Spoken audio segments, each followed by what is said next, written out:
See, Hal jette magaalaa kun jira akkamatti wanni baaduu buna wayii nuyi mugeera waaqi booda dhugna suuta maskii qabee sammuu sirrii gayyate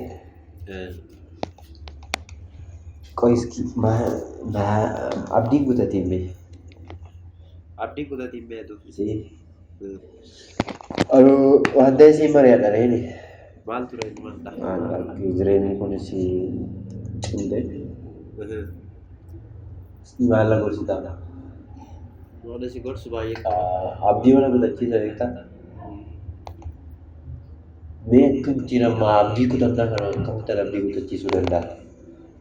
abdii kutannaa akkamitti abdii kutachiista beekta wanti abdii na kutachiisu baay'een osoo jiru gatiin kee beeka akka ta'e beeka ofii kee dhugaattaa ayin bolu gaageeti beektaa namoonni gaafa nuti qabaannu nu faana socho'anii nu faana hir'isanii nu sirbanis nu sirbisiisanii